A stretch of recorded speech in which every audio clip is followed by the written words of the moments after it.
whatever Rabbi said. Let's go. Shiur, questions and answers. Q&As. You said you had a question, right? Yes. B'chavot. Any topic. Same topic. Same topic as the shiur we had. Yes. This is going to be posted on Motzei Shabbat. That one gets posted tomorrow or the day after. So my question is, so I have a Gremesian Siddur, right? For those who don't know, it's like it's a Siddur, and under it there's the translations, right? What would basically I want to know your take, because some rabbis, they say the depth of the Hebrew words, you can't compare it to the English. So how can someone connect when they don't connect to the English? Like it's I'm reading heretic like in Shemona Esrei. A person should only pray in Lashon HaKodesh, black and white. Not prayer. I'm just saying also just like connecting to it as well. You only can connect to the tefillah when you separately take the Gremesian Siddur and you will read the English with the Hebrew word for word. What are you actually saying? Well, I heard the English doesn't do the Hebrew service. It doesn't do it justice. So what am I going to tell you? To go back to school to learn Lashon HaKodesh? I'm not going to tell you that. Tafasta me'at tafasta. You got something? Take it. We have a problem. If we don't grab it all, we don't want it. Big problem. You got a little bit? Take it and go with it. I'm not talking bad about any Siddur. There's two Siddurim that I really, really, really, really like. I like this art scroll one, the Sephardi art scroll one. I really like it. And there's another there's another Siddur. They have it in Nusach Ashkenaz and Nusach Ari, which is Lubavitch. They wrote a beautiful translation. I teach my class in yeshiva. The first 40 minutes we learn tefillah. I don't care. I don't do what other yeshivot do. I do this. Then we learn Mishnah, Gemara, and so on and so forth. In my class, we learn tefillah. It can't be a boy that goes to yeshiva all his life, and he's finishing yeshiva and he doesn't know what he's praying. What are you doing? What are the yeshivot doing? You're making the guy a lamdan. He'll know pilpul. He'll know how to learn. But he doesn't know how to pray. Majority of his day is prayer. Shacharit, mincha, arvit. All the chagim is prayer. Well, what's going on? So on your separate time, whatever you could, take 2, 3 siddurim, whatever you could if you have time, and try to connect it. I know it says, bless of you, God, and all this stuff. Yeah, I know, I don't like it too. But if that's what you have, that's what you have to work with. So don't say, it doesn't do it justice, so I'm not going to do it all. Okay, so starve to death if you don't like the food that you're getting at home. You're not going to starve to death, you're still going to eat it, right? Same thing over here. Take a siddur. Hopefully one day I'll bring one of my high school siddurs. It's full of notes on it. I used to sit with one of my friends before tefillah for 30 minutes. We would come to school early and we used to stick extra prayers and we used to write all over our siddur what this one means, what that one means, and what are we supposed to think. We had these thin 0.3 pencils. We were so mitlahev in high school, we would write it. Baruch Hashem, I know the Siddur now. Baruch Hashem, when I daven, I know what I'm saying. I feel a sense of wow, amazing. Even the Halalukas, even the Hodu, even the Azeshim Moshe, what's the message behind it? Why is it in this order, in this fashion? Forget about the Shabbos Tefillah, Nishmat Kol Chai. When you read that and you understand what you're saying, forget about it. No words, nothing. There's not enough pen and paper to praise you, God. All these things and my kidneys are praising you and we sing to you and we enjoy from you. And instead, how we pray it? No, Chazan, no! You're singing 5 seconds too much. No! Finish! No, yalla, aleinu. No! Is this prayer? The children's waiting for me, Rabbi. I'm so hungry. What's to you and children? You're Sephardi first of all. What's to you and these beans that's going to make you be gassy for the next week and a half? Well, what's to you and the children? Can I know? And then you're going to cry why I ate it. The Yetzirah is going to find every way just for you not to open the Siddur. Because he knows his weakness is the Siddur. He knows this! His weakness is you opening up the Siddur. His weakness is not you going to do shtiyot with a girl. Because he knows already you're going to do that.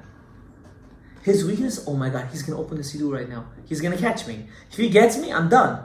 So what can I do to distract him? Cholent, vodka, herring, I don't know. Look at this guy, look at that. Sit next to the guy that talks the most, that looks the best, that has all the gossip about everyone. So you're stuck with who? We're all the homos. That's who you're stuck with. Why are they homos? Because they only come to impress. They come to dress to impress.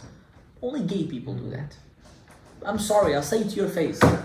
That's who comes to shul. Those are the people. You don't come to shul to impress. You come to shul to pray, to praise God. L'halel. To connect. You don't come to impress. Look at my Rolex, look at my AP, look at my clothes, my new suit, I got a custom table, look at my shoes, my belt. And your head? Who's gonna look in your head, Dafuk? Who's gonna look here? Who? Can you tell me? God's gonna look there. And if it's pustoy and empty, what benefit is your nice clothes and your watch? You're gonna go La'azazel with your watch, with your clothes, with your car, with everything you have. La'azazel. And then what? Then, oh Hashem, what have a bad year? Because you're pustoy. You're empty. So what's the point? Who are you impressing? A tzedakah box that has 2-3 pennies makes a lot of noise. You're impressing people that are empty.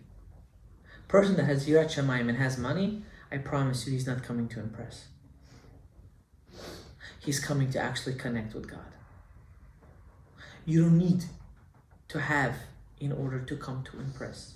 You need to what? To come to impress HaKadosh Baruch Hu. We're here for God. We're here because God put us here because we have a job. We have a mission. We have a responsibility and a duty. And if we don't do it, we failed it. There's no greater pain in the world for a person that has a mission and he doesn't accomplish his mission. You have to accomplish your mission. By all means. It's hard. It's not hard. No one cares. You got to do it. You must do it. Sign man and sign woman. It doesn't make a difference. You have to do it. Any other questions? Rabbi, Yes. if you're in a minyan that they pray very fast, should you just get faster? Or Should you get faster? yeah, They pray fast. Why they pray fast? no. Maybe they pray on. What if the Hazan's a fast reader and he just goes through? A chazan has to know how to be a chazan. That's number one. What does that mean? He has to pray in the pace of the people. We have a problem with that a little bit sometimes in this shul too. When one of the rabbis go up, he reads like Speedy Gonzales. So we always have to remind him, shh, slow down. Now you can't do that to every other shul. This shul you could, because over here we're all Sfaim. This is one thing that I love about this place. Do you like that they pray fast? Or you can't even catch up? No, it's fine. I know that if I get a little bit faster, I'll be fine. Yeah, but are you praying or are you reading? Answer the question. It's okay to be honest. It's a If combination you're of reading, then you didn't fulfill the mitzvah of prayer. So what about on Purim when they read the Megillah and they just try to go through it quick? Is that a prayer? Is that still a mitzvah? So the Megillah is totally different because we have a mitzvah of listening to the Megillah. You should, on your personal time, learn the Megillah, but the Megillah itself, the mitzvah, is to hear every single word. When you pray, it's not good enough to say the words. You also have to understand and connect to the words. Turn on the air conditioner, please. I'm over here schwitzing like I'm in Gehenna. So if someone, One second. Just write it down so you won't forget.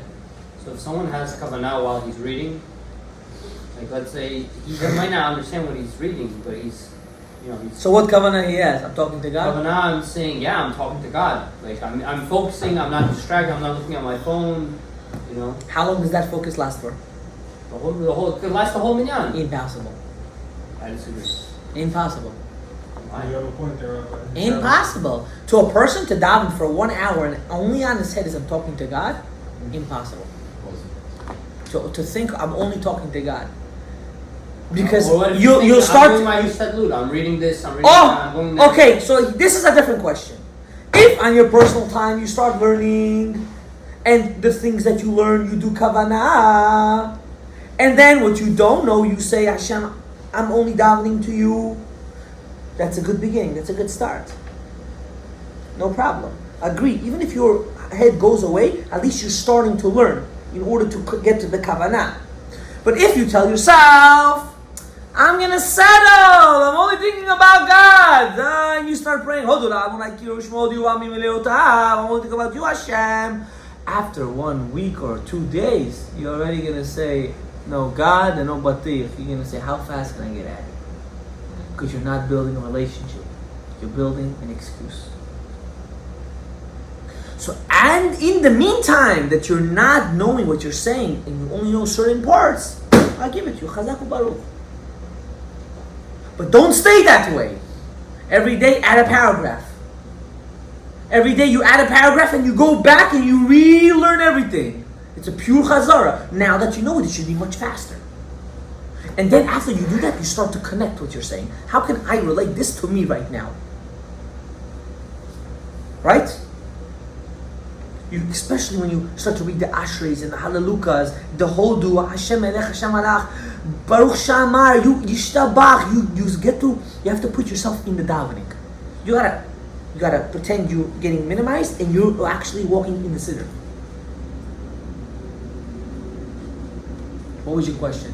I was gonna ask you, sometimes when I pray, like I say, like you only have to hear yourself say the prayer.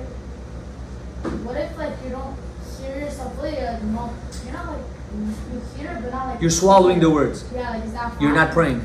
So you have to say clear every single You don't need to word? hear it, but you have to make sure you say every word. But I don't have to hear it also. It's good to hear it. It's good to hear it. Does that give you a better concentration? Yeah, I just have to... If you hear when you follow the daven. words, I just don't hear it, so like I'm saying it, but I don't like... So if you think it's going to give you a better concentration, you should hear what you're saying. What about Shemona Esrei? Shemona Esrei, I didn't want to get into it. If you feel that it will be better for you to concentrate, make yourself hear it. But is that halal? Like you don't have to. Halachically, the way I follow, you shouldn't hear what you're saying for sure in Shemona Esrei. For sure. You shouldn't? You shouldn't. I learned that... In Shemona Esrei, Hashem Sfatay Tiftach Fi Tilatecha, the way I hold is we don't allow ourselves to hear it. I learned that you have to stay quiet enough that, like, you have to say. Now that Shulchan Aruch says that you could hear yourself. It has to be low enough that no one else can hear besides yourself. Yeah. You should do that. That's what you guys should do. What if there's there's an air conditioner or something which makes you need to speak a little bit louder? So say it. What, So say it. what if you just read it in your head? Like usually. No, you can't do that. Oh, Asur. yeah. You can't read it with your eyes. You have to use your mouth. Why? When you say with your mouth, you create a heaven. You create that the blood that's pumping your lungs allows that voice should have a certain physicality. You're creating a kli, a vessel for those words. What is that vessel? Your voice. You cannot speak and no hevel comes out. It's very hard to speak when you're inhaling. It's very hard to speak. Why? Because no hevel's coming out. When you speak hevel, the voice is coming out. You're creating vessels for your words. He's trying it. Try more. You're gonna realize, right? It's okay to try. Don't ever take my word. Do it yourself. I'm not joking with you. I'm very for that. Don't listen to me. Do your research. So you should say it out loud. I'll tell you the truth. The whole davening I say out loud. It comes to Shemona Esrei, I say it to myself. The whole davening. I don't scream, but I say it loud enough that So you don't have to hear yourself. you don't have to hear yourself. But Like if it's halachically. halachically, if it gives you a better concentration, you could hear yourself. I think that when someone hears himself, especially if they learn the translation, they'll have more concentration. Yeah, it helps me. Okay, so there you go. So don't stop that. Question. So I was thinking about this. Maybe you can clarify. So off topic, but It's okay. I like off topic. This Q&As should be all it's off on kind topic. of related to the time we're in now. So does it make sense, that we're still almost 2,000 years, in counting in exile, that we can't really, as a Jewish nation, we can't really fix the problem that we need to fix within our nation. Correct. Especially, I mean, now it's a little harder because we're in a different and very old generation. But why couldn't they fix this issue, whatever it is, now, and so on and so forth, jealousy, and obviously many problems back then, let's say 500 years ago, Ari's time, Rambam's time, where people were more spiritual and more connected to God, and there was less, let's say, I guess, averot, so on and so forth.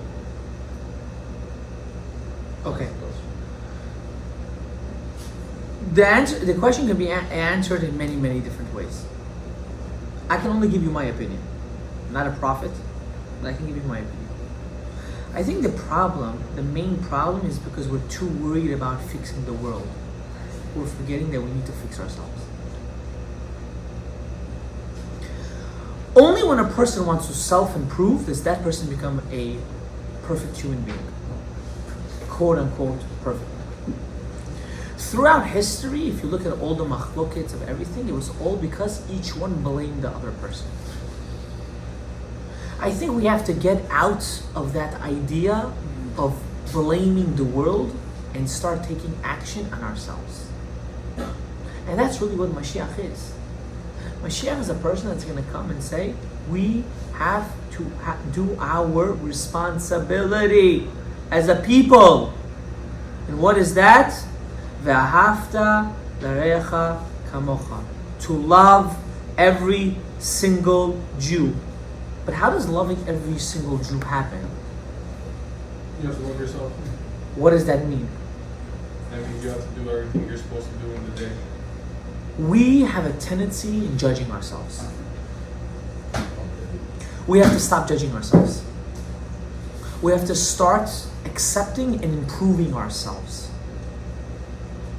When a person judges himself, what is he actually doing? He's putting himself down. I'm not worthy, I'm not good, I'm never gonna do, I'm never gonna succeed, I'm never this, everything's hard for me. What are you building actually? You're building more shells for you not to be able to grow. And this is why the Ari HaKadosh said, Ve'ahavta l'recha kamocha before davening. Why? Why do Sfaradim and Hasidim say it before davening? Because until you can't get that love, you can't include everyone as a one whole. And that's our job. Mashiach Tzidkenu is going to come to show us one thing. We're all one. We have to stop worrying about how come this one, and start focusing on this one, myself. Change only happens when one wants to do it to himself. Change doesn't happen when you want to do it to everyone. When you do it to yourself, automatically it's being mashpiyah. It starts to affect everyone else around you. I'll give you an example. Take a teacher. There are some teachers that everyone clicks with. Some teachers that they don't. You want to know what's the difference between those two teachers? One teacher knows how to be negative, and one teacher knows how to be positive. The ones that's positive, everyone wants to click to.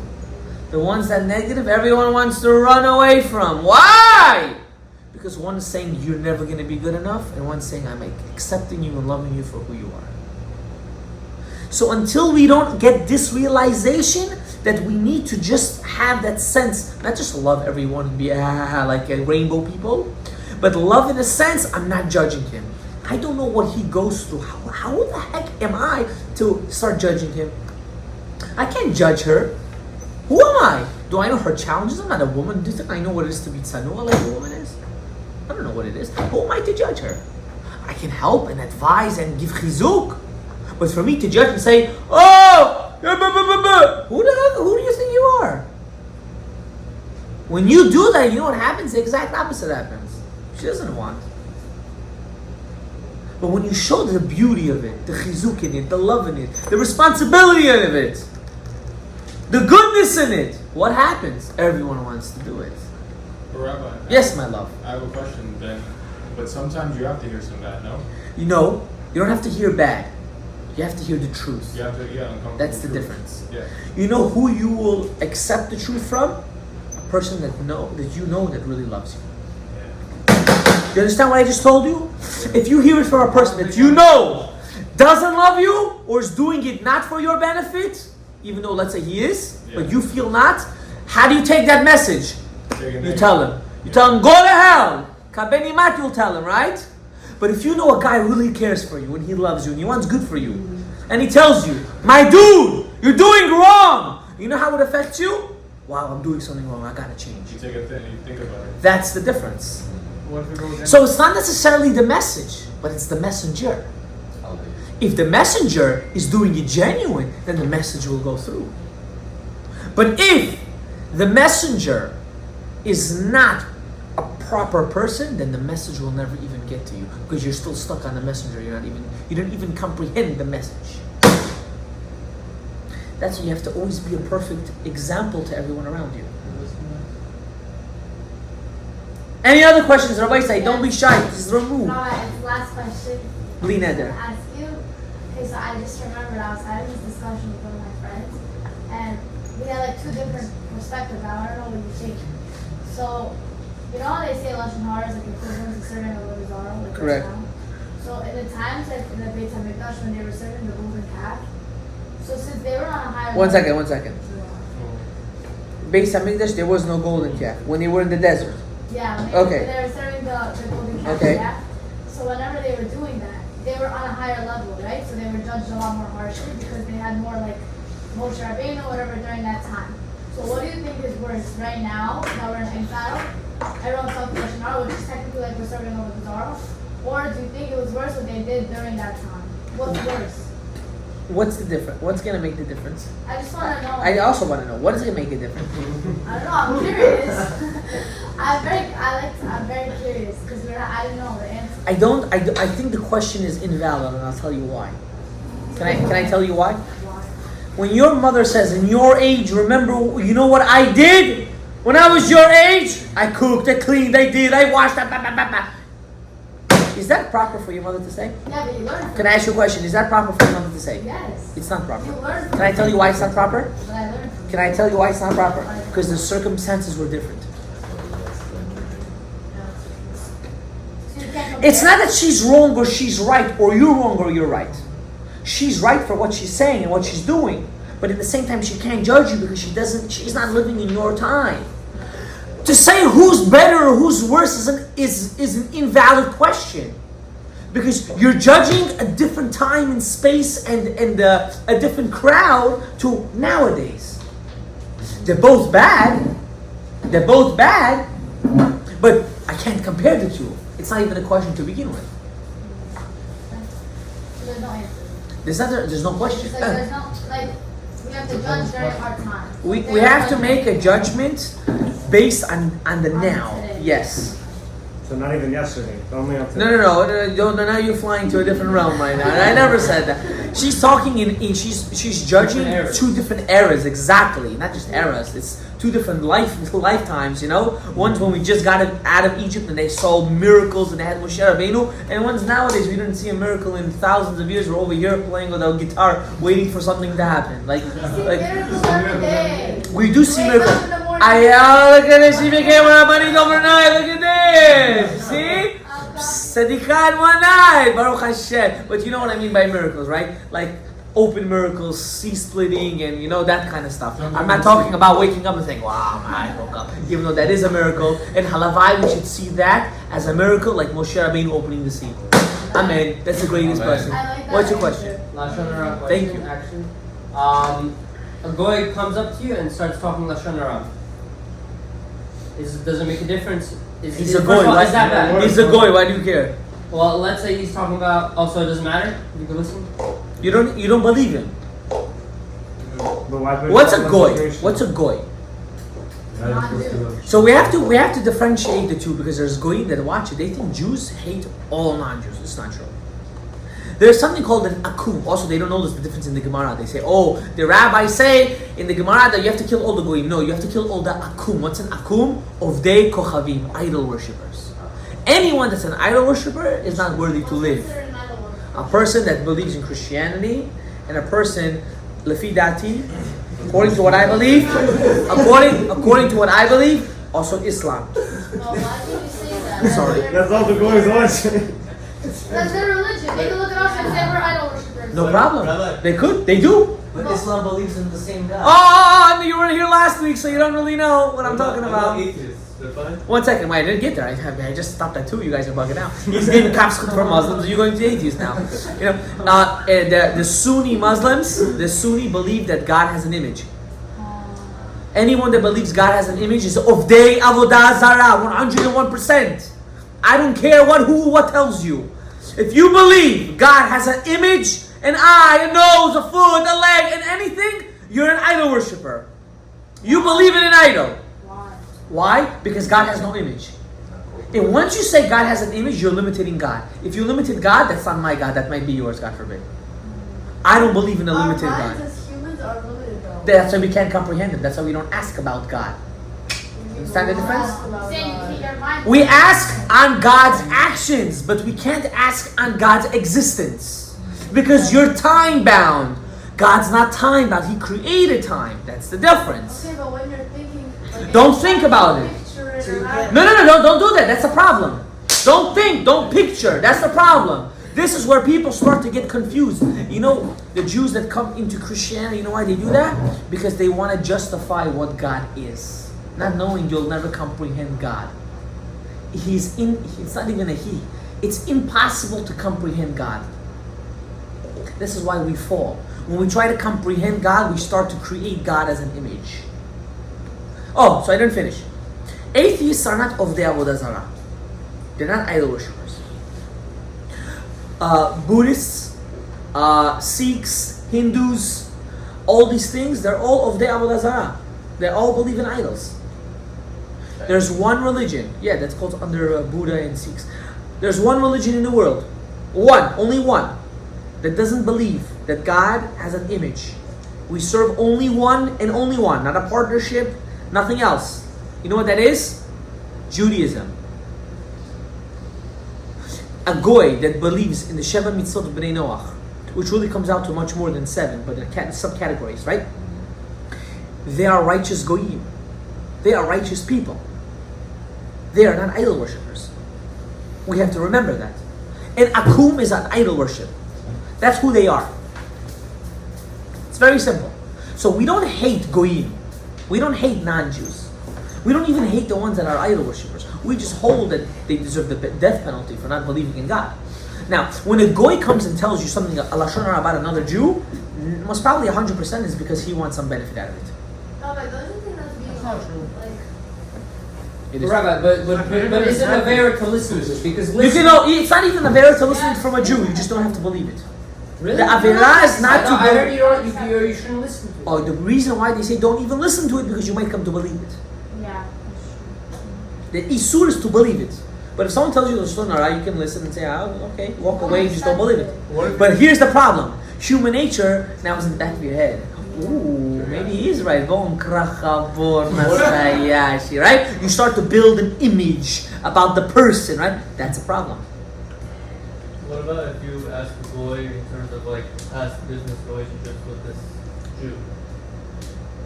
And just if they just only dealt with going in the past, now they want to do business with you, you start asking them in terms of their history. You're asking a goy advice for business about a partnership he had with a Jew? No, that you want to get into business with the Jew, and then he's done business before with Goyim. Yeah. I just exactly what I said. So you don't believe in it? You don't believe the goy. So how do you believe in that case? That's what he's asking. What, you're going to go ask the part What the if person what about if the Jew really did do something bad? It could be that he did, but you still don't believe the goy. It's very simple. Who do you believe that? What? Yeah, but what if you know it's Ignore true? it. You're just not. If you know it's true, not because of the goy, that's another thing. But if the goy told you and now you think it's true, that's something else. You don't know it's true because the goy told you. You assume it's true because the goy told you. But what if multiple Goyim No, but what if it's like- confirm the story? To confirm to the story that video the Jew, surveillance by that the a Jew, goy. the video surveillance is not. That's not a goy telling you. That's something totally different. Yeah, but what The if- best thing to do, can I tell you what it is? But none of you are gonna do it because you guys don't have the kahunas. You know what it is? Confront the Jew. How about that? I have a question In to the ask workplace, they you. can make balagan. I have a question to ask Can you give me you. an example? Yeah, person that wants to ask a goy. Many goyim work with this Jew. and all the goyim said, don't work with him, he's bad, he's gonna steal, he's gonna da. You confront the Jew, say, I want to ask you a question before we go. No, stop, you're not lashon hara. Before I do business with you, I need to ask you a question. And if he lies? He could, but that's a chance you have to be willing to take. In the business, not necessarily will it be successful. You're willing to take that chance, but to ask him to his face, you're not willing to do? But you can ask him to his face, but you don't have to do the business deal with him. Rabbi, You're right. Wait, but You can ask him. I have a question. Did you mess up? Are you a crook on ABCD? I have multiple sources. Yes or no? But if you Rabbi, if you let those sources, I guess, influence your decision of doing business, or just say you don't do business. That's why I'm telling you, confront the person. And you still, but what if you confront them Rabbi, and you still feel like this is not? Well, if you feel things because you feel it, then you have to go to a psychologist. That's a problem in you, not in him already. Do you understand? 1 second. Do you understand? What was your If question? you don't take, that was something like what he was going to say. If you don't take the risk, then you're naturally assuming in a way. No, because you can take the answer of the Jew on face value. What do you mean? Face value, as the Jew what he did, and then consult. He'll lie. And then consult. Why? He'll lie. Okay, if he lies, he lies. That's a risk. That's a risk you have to in doing business. Let me tell you something about business people. If you already want to open up a business, you have to understand you have a 50-50 over here. 50% it's going to work, 50% it's not going to work. You're already doing a risk here. It's already a risk. When you open up a business, you have to have in mind everything you invested is lost. It's lost. Now it's up to you to make sure you give 100%. Now when you confront the person, if you know there's an issue, you have another option. Either you take his word or you don't take his word. But that's another risk you have to be willing to take. But if you don't take his word, No, you're not doing it because you believe the goy. You're not doing it because you realize in his answer he's trying to run away from the truth. You hear what I told you? That's it. Any other questions? Hashkafic questions? Yeah, I have a question. I know it's another question. Go, wait. He asked what's Hashkafic. Go, ask. My question's on free will. Oh, finally a good question. Be careful. I have a very different opinion than most people. Go ahead. I think I know your opinion. How does one have free will when based on action there's a reaction? If I do something wrong, I do something based off my choice, I get punished for it, which kind of contradicts that concept of having the ability to make your own choices. And So get this is punished what for it. I'm gonna And- introduce you to something now. And also, how do you have free will if God plans your whole life in So front of you? I'm No matter what you do, gonna break the end some. result I'm will be the end gonna result. introduce you to something. You said punishment, right? Reaction, but yeah. It's not a punishment. It's a consequence. You're looking at it very. But it's like my father telling me, you can do what you want, but I tell you not to touch this book. But he says do what you want, and then I touch the book, and then he smacks me in the head. It doesn't feel like I can do what I No, want. but you did it.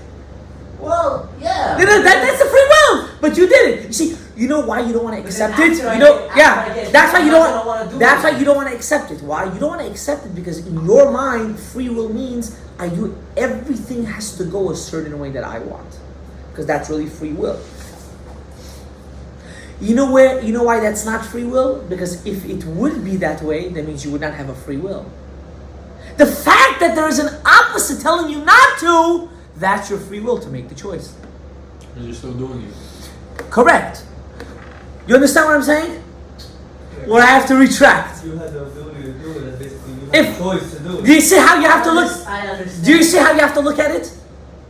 But it's not. It doesn't. It's not. To me, it doesn't feel like a free will. Because it's not going your way. Not in that sense. What I mean is in the sense of you making that choice, but Yeah. instead of getting punished, without any kind of punishment, you still realized in yourself what you did. That choice voluntarily was wrong. So you want to choose to be better from it instead of feeling like you must be better because of the punishment you got from it. That's already in your mind. That has nothing to do with anything. Wait, Rabbi. I want to explain something to you. Unfortunately, a lot of Judaism for hundreds of years was taught in a very chitzoniut, very negative approach. when you serve God because you're scared of the punishment, you're not serving God. You're serving because you're scared of getting punished. That must change. So how do you have to serve God? Total opposite. I'm not doing the sin because I'm scared of the punishment. I'm not doing the sin because I know that me doing good is more value than doing the punishment. We have a problem that we need to get out of. It's called negative reinforcement. This is what the Baal Shem Tov introduced. He didn't introduce it, he revived it. When you base everything, the Torah, on negativity, and you do wrong, you get hurt, you do this, you get hurt, us serving God becomes very, very negative.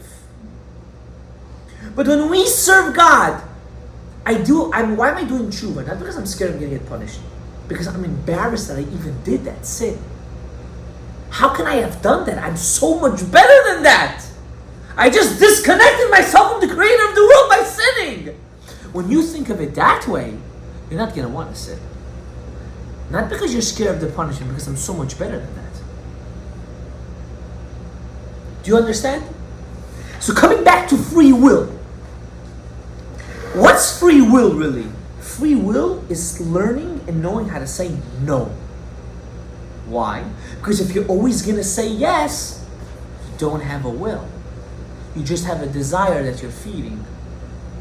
The fact that you know how to say no, that shows you're a man and you know how to differentiate between good and bad and pick what's good. Oh, but I don't like to do that. You know why you don't like it? Because you don't really know what that is. That's another question. Your question is not really on free will or not free will. That's the cover up to what? There are certain things that I don't want to do, but I know if I do them, I'm going to get punished for it. And I don't want to get punished for it. So the answer to that question is once you start learning the value of those certain things, you're not going to have a hate or a dislike to it, but yet grow an affection for it. The same way how a woman says, I don't want to be tzanoah. I want to look provocative. I want my upper chest to be opened. I want my tuchus to be shown. I want to slit up all the way to my thighs. I want to walk onto the tank top. Does she really want all those? She really doesn't want it because she knows the more she shows, the less the desire of most men are. The less you show, the more the man wants to tear off. That's really behind. So why is she doing that? She's doing that because she knows there are a couple chuko dogs outside that are going to say, why? And that why, later she's going to say, why? Why did I do that? Why? She just doesn't see it now. So all these questions we really have their answer is, I have to start learning why I have this responsibility. I have this responsibility because I am valued. You're not going to give your 2-year-old son money to do shopping or to give it to somebody else. Why? Because you know he's going to look at the money, he's going to throw it, bang! But you give it to who? Someone that's 14, 15, because the 14, 15-year-old knows what I have is thousands of dollars. My father gave me a responsibility to give it to ABC.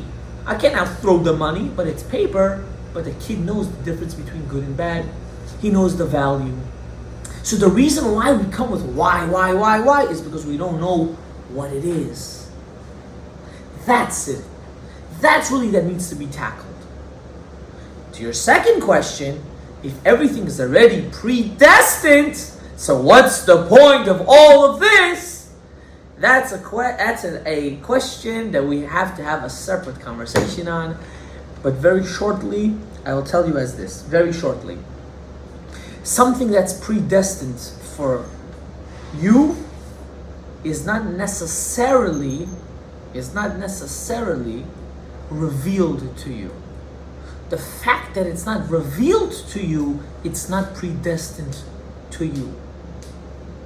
It might be predestined for the world, but not necessarily you. What does that mean?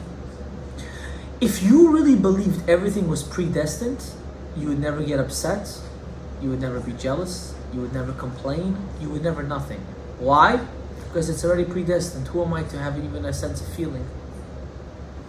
The fact that you have all that, you don't really believe it's predestined. You're using that as an excuse for everything that happens in your life.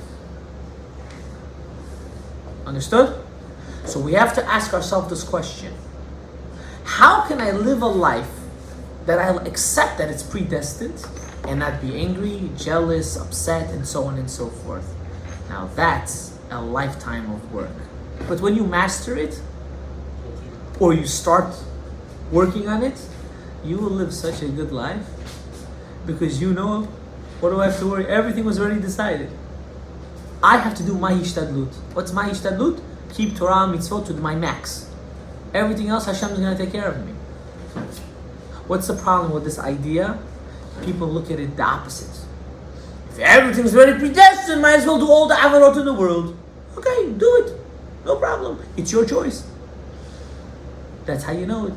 You have freedom of choice. Because you decide to do the bad and not the good. So it's all really what? It's here, it's perspective. The question is, am I willing and am I ready to start working on myself or not? That's a question we have to ask ourselves.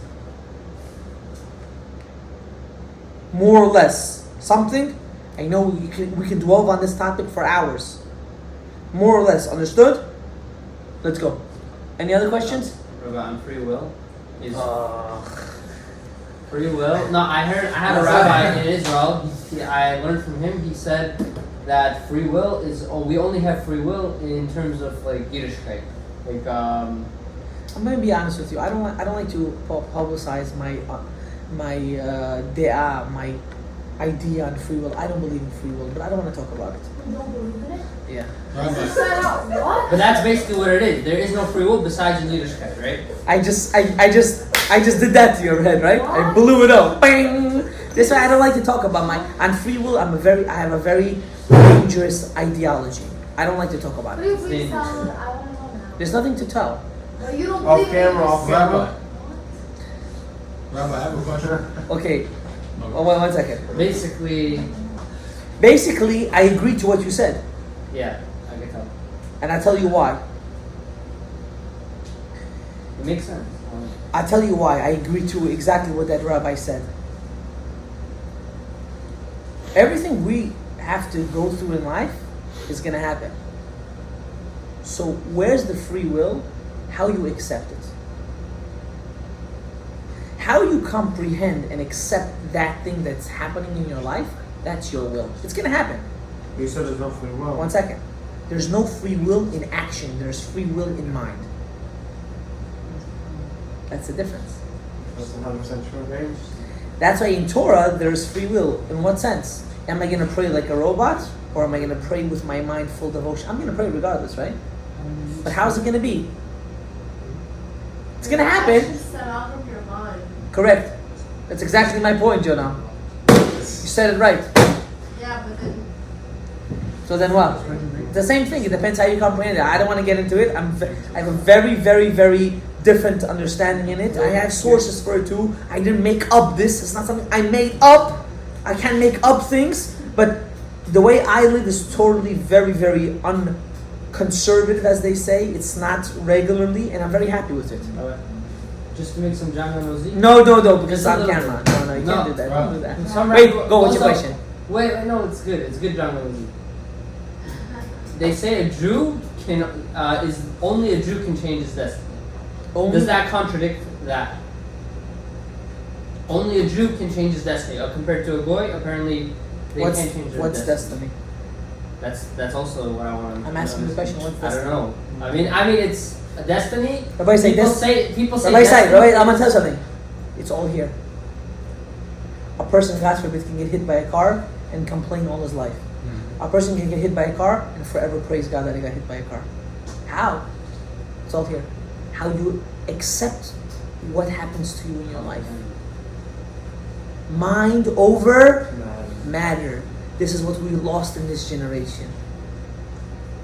That's why people back in the day, Rahmanan Litzlan, they could have seen their whole family get slaughtered, lo aleinu, lo al af echad, and they would still be able to function normally. Why? Mind over matter. We lost that in this generation. That's the problem. I see this week it's getting gewaldig. Go ahead. You're saying that basically free will is basically more about the intention than the action. The intention during It's about the action. it's about the feeling more than the action. The action is gonna happen. It's the feeling behind it. You have no control of the action. I don't want to get into it right now. Please, it's a very dangerous topic. Go ahead. You do have control. You have to live in a way that you have, because there are certain people that are ready to comprehend this and accept it, No, I know what you're saying. and certain people cannot comprehend this. Why? Because if you're going to use this for the negative, then you're taking this whole thing wrong. This concept only comes to a person when he starts to work on himself more on a positive view. It's very dangerous. Go ahead, last question. I was gonna ask, like, what? Let's say, like, I'm thinking about doing a sin. I'm just gonna let you know, you might be addicted. I don't want to see you here next week. If you come back next week, I know you got addicted. I was planning to come back next week. You were planning? See, you got addicted, what I tell you. Go ahead. Rabbi, I have a question. How come when I'm thinking about doing a sin, like, it's like I have an argument in my head? It's called the Yetzer HaTov and the Yetzer Hara. Congratulations, welcome to the club, we all have it. No, but that's crazy. It's not just crazy, it's amazing. But Because without when I it, was- you'd feel like a robot. Yeah, but when I was younger, I never constructed these arguments in my head. You want to know why? You didn't know. No. You want to know why? What? Because when you were younger, you did whatever you wanted. You decided lately to start to contemplate a little bit about your life. The fact that you started to contemplate, a switch came to your head. Is it good? Is it not good? Is it right? Is it not right? Should I change? Should I not change? Should I do? Should I not do? That's called free will. So you hear that? Before, when he only did whatever he wanted, he was a slave, he was a behemoth, he was an animal. Now that he decided to think, he has free will. Baruch Adonai Leolam. Amen. Amen.